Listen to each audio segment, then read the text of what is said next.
End gold buyers, మీ కష్టాల్లో నమ్మకమైన మీ ఆత్మీయ నేస్తం.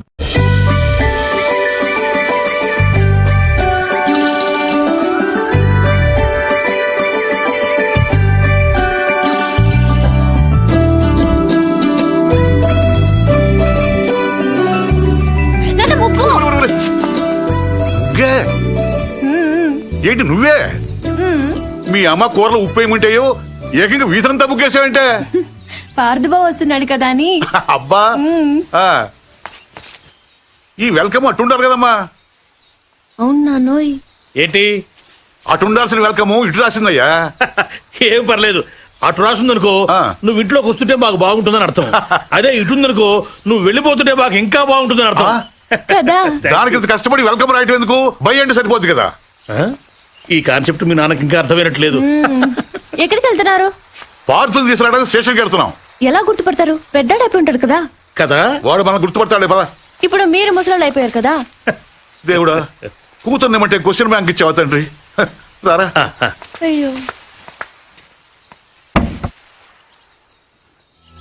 ఇంటికోసారి వెళ్దాం. వినాశకరం రామా సీతమ్మ తల్లి. ఏమండి? ఎవరు? మేము రాజమండ్రి వెళ్తుంటే దారిలో టైర్ పంక్చర్ అయింది. అయ్యో, దగ్గరలో సైకిల్ షాప్ కూడా లేదే. పర్లేదని మేము తోసుకుంటూ వెళ్ళిపోతాం. కొంచెం మంచినీళ్ళు ఉంటే ఇస్తారా? ఒక క్షణం బాబు, తెస్తాను. అదే చేత్తో తినడానికి ఏమైనా అది.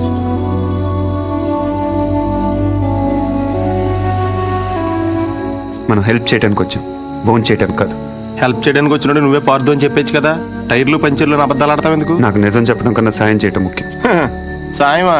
ఇదేనా చిన్న చితక కోఆపరేషన్ అనుకుంటున్నావా? వాళ్ళ అమ్మాయి గుండె ఆపరేషన్. తెలుసు. తెలుసా? మీ ఇంట్లో చెట్లకి ఏమైనా డబ్బులు కాస్తున్నాయా? వీళ్ళ ఇంట్లో కాస్తే సరిపోదా?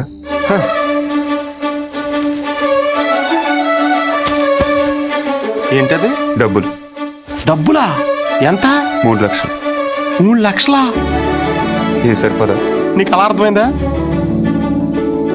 మందార చెట్టు కాబట్టి 3 వేసావు, అరటి చెట్టు ఉంటే 5 హెద్దువా? ఇంట్లో ఏం లేవు బాబు. పొద్దున స్వామికం చేసిన అప్పాలున్నాయి. అప్పాలా? ఆ విషయం మీరు అంత మొహమాటంగా చెప్పాలా? అవి అంటే నాకు ప్రాణం. అంటే దారిలో అవసరం అయితే పనికి వస్తాయి కదా అని. అయ్యో పర్లేదు, తీసుకో బాబు. థ్యాంక్స్ అండి. మంచిది బాబు. పదా. ఒక్క నిమిషం. ఈడెవడో అర్ధరాత్రి వచ్చి అప్పాలు తిని అర్థం లేకుండా మాట్లాడుతున్నాడు అనుకోకపోతే మీకు విషయం చెప్పనా స్వామి?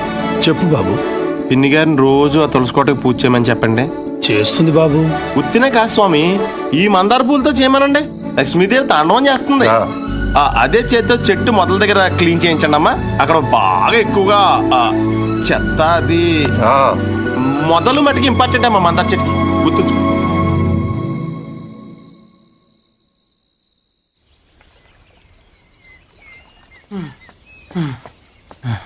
ఎక్కడున్నాడు? పార్దు, పార్దు.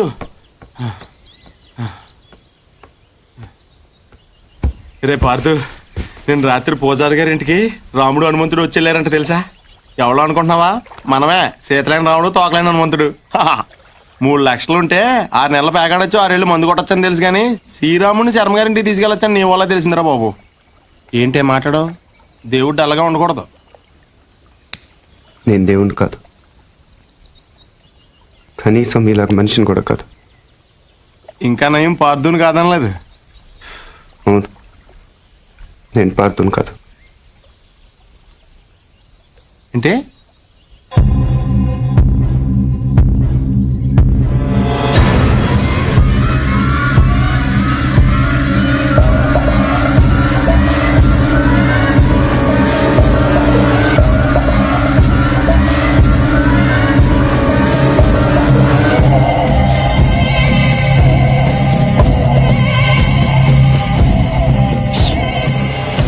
నువ్వు పార్థు కానప్పుడు శర్మ గారు వాళ్ళకి డబ్బులు ఎందుకు ఇచ్చావు?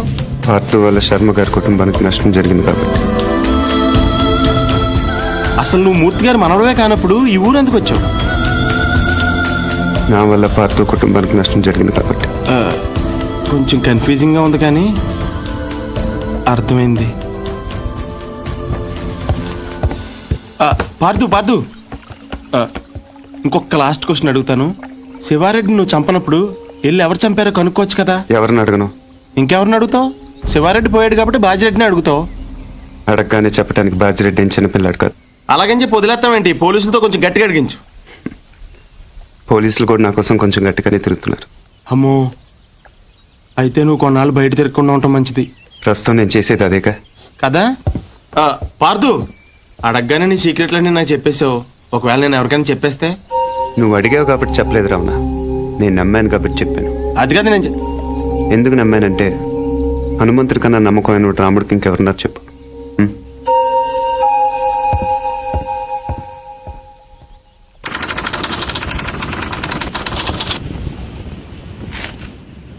రాష్ట్రానికి కాబోయే ముఖ్యమంత్రి, చుట్టూ 1,00,000 మంది జనం, 20 టీవీ ఛానళ్లు, జెడ్ కేటగిరీ సెక్యూరిటీ, 20 అంగుళాల తుపాకీ, 2 కేజీల తల. ట్రిగర్ లాగితే భూమ్.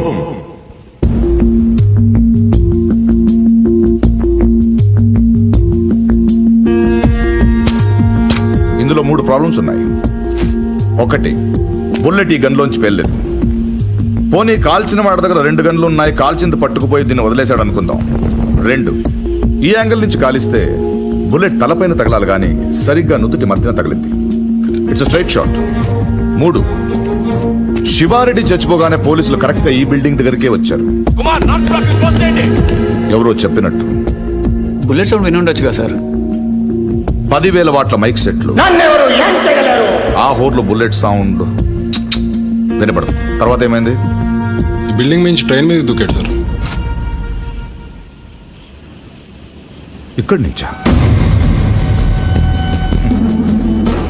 వీడు ఒలింపిక్స్కి వెళ్ళి ఉంటే ఇండియా గోల్డ్ మెడల్ వచ్చిండేదయ్యా.